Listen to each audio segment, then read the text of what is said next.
नमस्कार दोस्तों, सुरेन हिंदी क्लास में आप सभी का स्वागत है। ये आरपीएससी 2010 में कॉलेज लेक्चरर का पेपर हुआ था। वही पेपर है। इसमें कुल 100 प्रश्न आए थे। पहले हिंदी भाषा से संबंधित हैं और फिर हिंदी साहित्य के इतिहास के प्रश्न हैं और फिर काव्य शास्त्र, भारतीय एवं पाश्चात्य काव्य शास्त्र के कुछ प्रश्न हैं। कुछ रचनाएं जो शामिल थी उनके प्रश्न इसमें हैं। पहला प्रश्न है, भाषा का मूल रूप कौन सा है? भाषा का मूल रूप जो है वो मौखिक रूप होता है, यानी मौखिक रूप जो है वो भाषा का मूल रूप होता है। दूसरा प्रश्न है, भाषा के शुद्ध रूप का ज्ञान किससे प्राप्त होता है? तो वह व्याकरण से होता है। व्याकरण वह शास्त्र है जो किसी भाषा का परिष्कार एवं परिमार्जन करता है। वह शास्त्र है जो किसी भाषा को शुद्ध रूप प्रदान करता है, विशुद्ध रूप प्रदान करता है। तीसरा प्रश्न है, हिंदी ध्वनि के कितने प्रकार हैं? तो हिंदी ध्वनि के दो प्रकार हैं, स्वर और व्यंजन। चौथा प्रश्न है, हिंदी की बोलियों को कितने वर्गों में बांटा गया है? तो हिंदी की बोलियों को 5 वर्गों में बांटा गया है। पश्चिम हिंदी, पूर्वी हिंदी, राजस्थानी हिंदी, पहाड़ी हिंदी और बिहारी हिंदी। तो 5 वर्गों में हिंदी की बोलियों को विभाजित किया गया है। पांचवा प्रश्न है, मानक मानक हिंदी का विकास किस बोली से हुआ है? तो मानक हिंदी का विकास खड़ी बोली हिंदी से हुआ है। भारतीय संविधान के किस अनुच्छेद के अनुसार संघ की राजभाषा हिंदी और लिपि देवनागरी है? ये लाइन जो है वो कौन से अनुच्छेद में है? संविधान के अनुच्छेद 343 में ये लिखा है कि संघ की राजभाषा हिंदी और लिपि देवनागरी है। अनुच्छेद 344 में लिखा हुआ है कि राजभाषा आयोग का गठन किया जाएगा और अनुच्छेद 348 में है न्यायालयों की भाषा का वर्णन है। उच्चतम न्यायालय व उच्च न्यायालय की भाषा के बारे में 348 में लिखा हुआ है। हिंदी को भारतीय संविधान में संघ की राजभाषा के रूप में कब मान्यता मिली? तो 14 सितंबर 1949 को जो है ये मान्यता मिली थी। इसीलिए प्रतिवर्ष 14 सितंबर को राष्ट्रीय हिंदी दिवस जो है उसका आयोजन होता है। प्रश्न है कि पश्चिम हिंदी का उद्भव किस अपभ्रंश से हुआ है? तो पश्चिम हिंदी का उद्भव शोरसेनी अपभ्रंश से हुआ है। अब देखिए, अर्धमागधी जो है वो पूर्वी हिंदी है और पूर्वी हिंदी में अवधी, बघेली, छत्तीसगढ़ी है। ए बैस है, ये ध्यान में रखना। पूर्वी हिंदी में कौन सी आती हैं? ए बैस है, अवधी, बघेली, छत्तीसगढ़ी। मागधी जो है वो बिहारी, उड़िया, बंगला और असमिया और पैसाची से पंजाबी और लहंदा जो है वो विकसित हुई हैं। शोरसेनी से पश्चिम हिंदी, राजस्थानी हिंदी और गुजराती जो है वो उत्पन्न हुई हैं। सपरिवार में कौन सा समास है? तो सपरिवार में अव्ययी भाव समास है। साहित्यिक शब्द में कौन सा प्रत्यय है? साहित्यिक शब्द में, साहित्य शब्द में इक प्रत्यय जुड़ा हुआ है, साहित्यिक शब्द बना है। ये देखिए, काशी नागरी प्रचारणी सभा द्वारा हिंदी साहित्य का वृहत इतिहास कितने खंडों में प्रकाशित किया गया? तो वो 16 खंडों में प्रकाशित किया गया है। हिंदी साहित्य के इतिहास का प्रथम लेखक कौन है? तो हिंदी साहित्य के इतिहास का प्रथम लेखक जो है वो गारसाद तासी है। और यदि प्रश्न यह है कि हिंदी साहित्य के इतिहास का प्रथम हिंदी लेखक कौन है, तो हिंदी में लिखने वाला शिव सिंह सेंगर है। वैसे प्रथम लेखक जो है वो गारसाद तासी कहलाता है, जिन्होंने फ्रेंच भाषा में जो है वो इतिहास लिखा है। मिस्र बंधुओं द्वारा विरचित मिस्र बंधु विनोद कितने भागों में है? तो ये 4 भागों में प्रकाशित हुआ है। प्रथम 3 भाग जो है वो इसके प्रथम 3 भाग जो है वो सन 1913 में प्रकाशित हुए और चौथा भाग 1933 में जो है वो प्रकाशित हुआ था। The modern vernacular literature of Hindustan का लेखक कौन है? तो ये अंग्रेजी भाषा में हिंदी का इतिहास जो है वो जॉन इब्राहिम ग्रीशन जो है उन्होंने लिखा था। जॉर्ज इब्राहिम ग्रेशन ने the modern vernacular literature of Hindustan जो है वो लिखा था। हिंदी साहित्य की भूमिका ग्रंथ का लेखक कौन है? तो ये आचार्य हजारी प्रसाद द्विवेदी के इतिहास ग्रंथ है। हिंदी साहित्य की भूमिका सन 1940 में प्रकाशित हुआ था। हिंदी साहित्य का आदिकाल 1952 में प्रकाशित हुआ था। हिंदी साहित्य का उद्भव और विकास भी 1952 में प्रकाशित हुआ था। कुछ जगह 1953 भी लिखा मिलता है। मध्यकालीन बोध का स्वरूप 1970 में है और कालिदास की लालित्य योजना 1965 में प्रकाशित हुआ था। ये इनके कुछ इतिहास ग्रंथ से संबंधित पुस्तकें हैं। हिंदी साहित्य की भूमिका, हिंदी साहित्य का आदिकाल, हिंदी साहित्य उद्भव और विकास, मध्यकालीन बोध का स्वरूप और तुलसी कालिदास की लालित्य योजना। आचार्य रामचंद्र शुक्ल का इतिहास ग्रंथ हिंदी साहित्य का इतिहास स्वतंत्र पुस्तक से पूर्व किस रूप में प्रकाशित हुआ था? तो ये हिंदी शब्द सागर की भूमिका के रूप में जो है वो प्रकाशित हुआ था और सन 1929 में इसका प्रकाशन हुआ था। हिंदी साहित्य नामक इतिहास ग्रंथ का संपादन किसने किया था? हिंदी साहित्य नामक, ये हमें ध्यान में रखना है, हिंदी साहित्य नामक इतिहास ग्रंथ का संपादन किसने किया था? डॉक्टर धीरेन्द्र वर्मा ने किया था। डॉक्टर धीरेन्द्र वर्मा 1897 से लेकर 1973 तक इनका जीवन काल है और ये जो इलाहाबाद विश्वविद्यालय है उसमें हिंदी विभाग के पहले विभागाध्यक्ष हैं। डॉक्टर धीरेन्द्र वर्मा कौन है? हिंदी के एक साहित्यकार थे, आलोचक थे और ये हिंदी जो इलाहाबाद विश्वविद्यालय है, इलाहाबाद विश्वविद्यालय में हिंदी विभाग के प्रथम विभागाध्यक्ष हैं। डॉक्टर धर्मवीर भारती ने इन्हीं के निर्देशन में पीएचडी की थी और इन्हीं की बेटी से उनकी शादी हुई थी। धर्मवीर भारती की पहली पत्नी कांता भारती डॉक्टर धीरेन्द्र वर्मा की बेटी थी और दूसरी पत्नी पुष्पा भारती, जिनको 2023 का व्यास सम्मान जो है वो मिला है। धर्मवीर भारती की वो दूसरी पत्नी है। पहली पत्नी थी कांता भारती जो डॉक्टर धीरेन्द्र वर्मा की बेटी थी और डॉक्टर धीरेन्द्र वर्मा जो है वो उनके शोध निर्देशक थे पीएचडी के। और डॉक्टर धीरेन्द्र वर्मा जो हैं इन्होंने हिंदी साहित्य नामक ग्रंथ का जो है वो संपादन किया था। हिंदी साहित्य के इतिहास लेखन से पूर्व किस प्रसिद्ध ग्रंथ में हिंदी के विभिन्न कवियों के जीवन वृत्त और कृतित्व का परिचय मिलता है? तो वो गोकुलनाथ के ग्रंथ 84 वैष्णव की वार्ता और 252 वैष्णव की वार्ता में मिलता है। ये इसके लेखक जो है संकलनकर्ता जो है वो 84 वैष्णव की वार्ता और 252 वैष्णव की वार्ता में मिलते हैं और गोकुलनाथ जो है वो इनके वो थे संकलनकर्ता या रचयिता कह दें। चित्तवर्तियों की परंपरा को परखते हुए हिंदी साहित्य परंपरा के साथ उसका सामंजस्य दिखाना ही साहित्य का इतिहास कहलाता है। उक्त कथन किस लेखक का है? तो ये आचार्य रामचंद्र शुक्ल का है। ये देखिए, हिंदी साहित्य के इतिहास के प्रथम काल को संधि व चारण काल की संज्ञा किसने दी थी? तो वो रामकुमार वर्मा जी ने दी थी। रामकुमार वर्मा ने अपने हिंदी साहित्य के आलोचनात्मक इतिहास में ये दिया था और महावीर प्रसाद द्विवेदी ने आदिकाल को बिजवपन काल जो है वो कहा था। प्रश्न देखिए, आदिकाल की रूढ़ियों, परंपराओं और प्रवृत्तियों को समझने में किस पुस्तक से सहायता मिलती है? आदिकाल की रूढ़ियों, परंपराओं और प्रवृत्तियों को समझने में किस पुस्तक से सहायता मिलती है? तो वो प्राकृत पैंगलम है। प्राकृत पैंगलम के संकलनकर्ता जो है वो लक्ष्मीधर है। खालिक बारी अमीर खुसरो की रचना है। उक्ति व्यक्ति प्रक्रम दामोदर शर्मा की है और ये एक व्याकरण ग्रंथ है। और श्रावकाचार जो है वो देवसेन की रचना है। प्राकृत पैंगलम जो है वो लक्ष्मीधर इसके संकलनकर्ता मान लो या संपादक या संग्रहकर्ता मान लो। नाथ संप्रदाय के प्रवर्तक कौन थे? नाथ संप्रदाय के प्रवर्तक गोरखनाथ थे।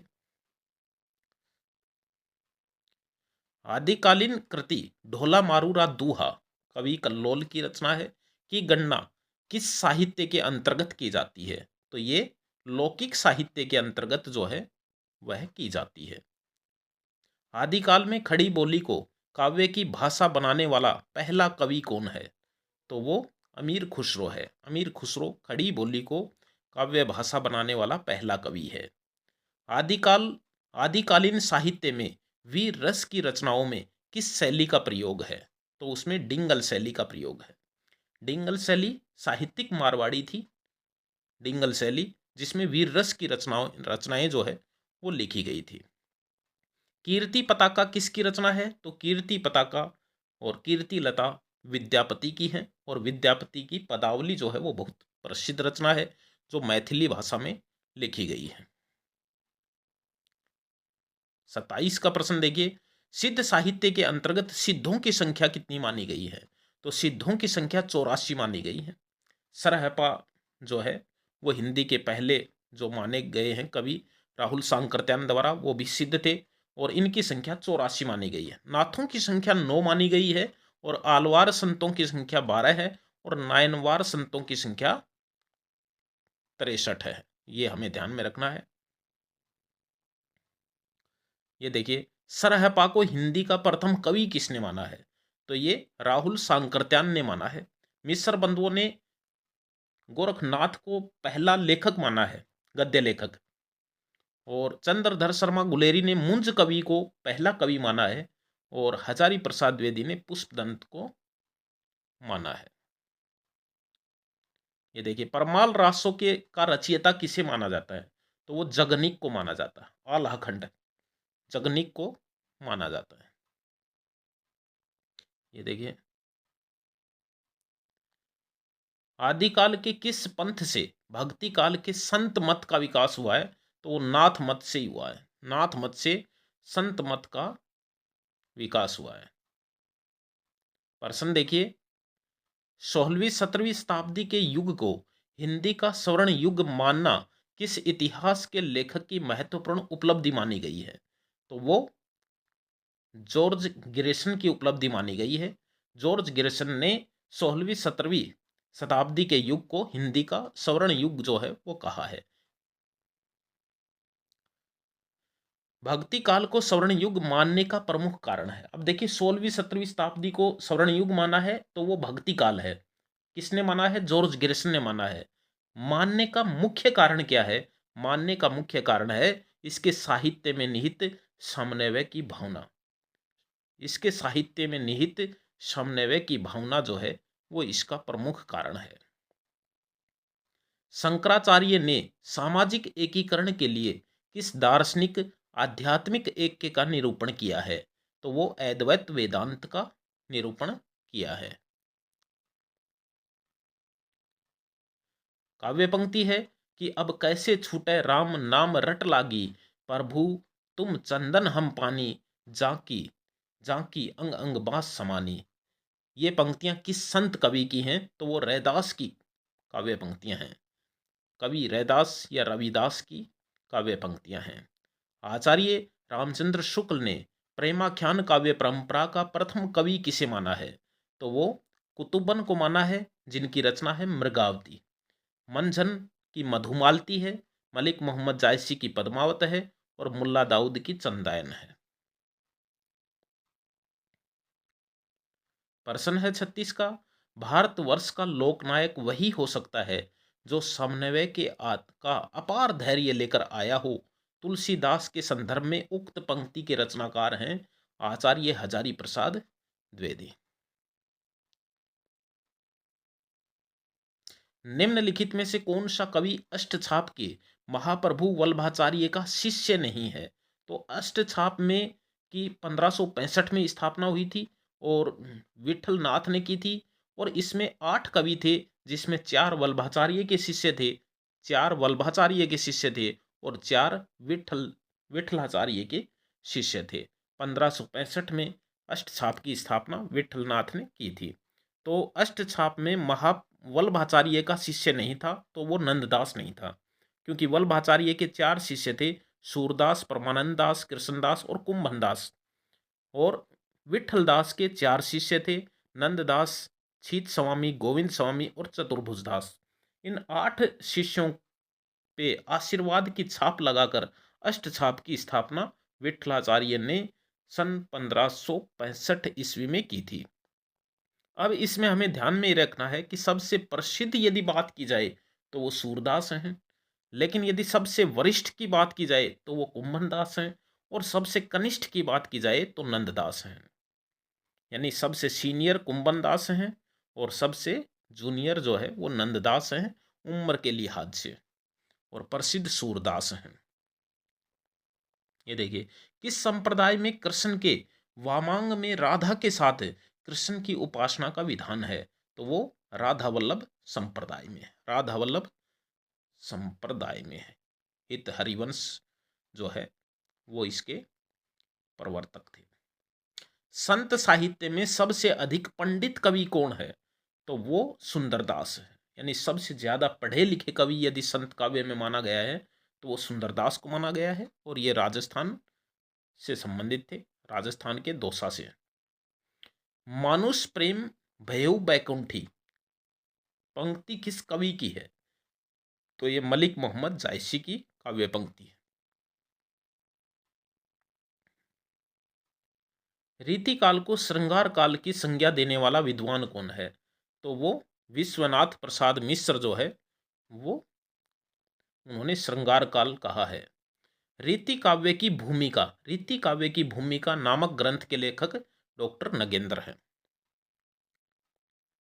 ये देखिए, एक अच्छा प्रश्न है। रीति काल के किस कवि में भक्ति और श्रृंगार का समन्वयात्मक योग है?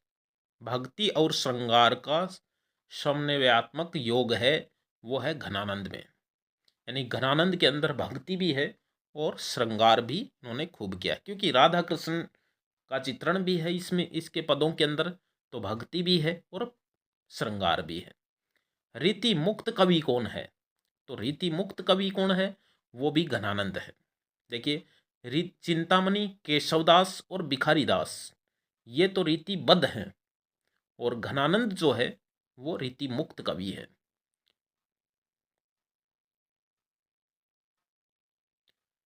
पंक्ति देखिए, प्रश्न है, यद्यपि सुजाति सुलक्षणी सुवर्ण सरस सुवृत और भूषण बिनु न विराजी कविता वनिता मित।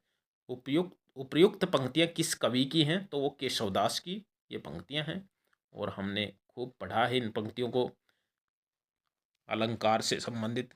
सुजान विनोद किसकी रचना है? तो वो देव कवि की रचना है। ये हमें ध्यान में रखना है, देवदत्त द्विवेदी इनका पूरा नाम था, और सुजान विनोद जो है वो इनकी एक रचना है। बिहारी सच्चाई में कितने दोहे हैं? 713 दोहे हैं, 713 दोहे हैं। निम्न में से कौन सा कवि रीतिबद्ध काव्य धारा से संबद्ध नहीं है? रीतिबद्ध, रीति सिद्ध और रीति मुक्त। मतीराम रीतिबद्ध के हैं, पद्माकर भी रीतिबद्ध के हैं, चिंतामणि भी रीतिबद्ध के कवि हैं, और बिहारी जो है वो रीति सिद्ध कवि हैं। घनानंद आलम जो है वो रीति मुक्त कवि हैं। ये देखिए, केशव दास को कठिन काव्य का प्रेत किस आलोचक ने कहा है? तो वो आचार्य रामचंद्र शुक्ल ने कहा है। रामचंद्री का जो इनकी रचना है वो कठिन काव्य का प्रेत ही है एक तरह से। सूर्यमल यानी मिश्रण शाखा के चारण हैं किस दरबार के कवि हैं? तो वो बूंदी नरेश के दरबारी कवि थे, और 1815 1868 इनका जीवन काल है। 1815 से लेकर 1868 तक इनका जीवन काल है। ये देखिए आचार्य, ये 51 का प्रश्न आ गया। हमें 50 तक हमने प्रश्न कर लिए, आगे 51 से लेकर 100 तक के प्रश्न जो है हम दूसरे वीडियो में जो है इनको करेंगे, जो कि काव्य शास्त्र से संबंधित प्रश्न जो है वो ज़्यादा आएंगे आगे।